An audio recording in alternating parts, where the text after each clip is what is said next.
Bharatiya Janata party रो जो सरकार रही जो डबल इंजिन सरकार रही राज्य में सब महिला सशक्तिकरण कथा कहते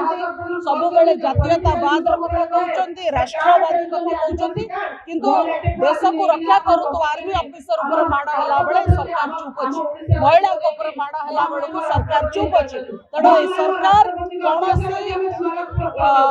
कार्यानुष्ठान नेबा अवस्था नहीं पुलिस डरू ना पुलिस कथा मानु ना राज्य लोक मैंने कथा मानवा प्रस्तुत नुहति ए सरकार सरकारी शासन दायित्व रहा अयोग्य स्पष्ट भाव में कहबू सरकार दृढ़ कार्यानुष्ठान नियंतु जुडिशियल इनक्वारी लागू करातु नहले नचे कोर्ट मनिटेड एसआईटी घटना लागू जो घटना गोटे विधिवत इंडिपेंडेंट तदंत हो पार ना सरकार जो निष्पत्ति काम लगे घटना को दाबी देवाई चेष्टा कर विजु जनता दल के स्वीकार कर 4.5 कोटी ओडिया भी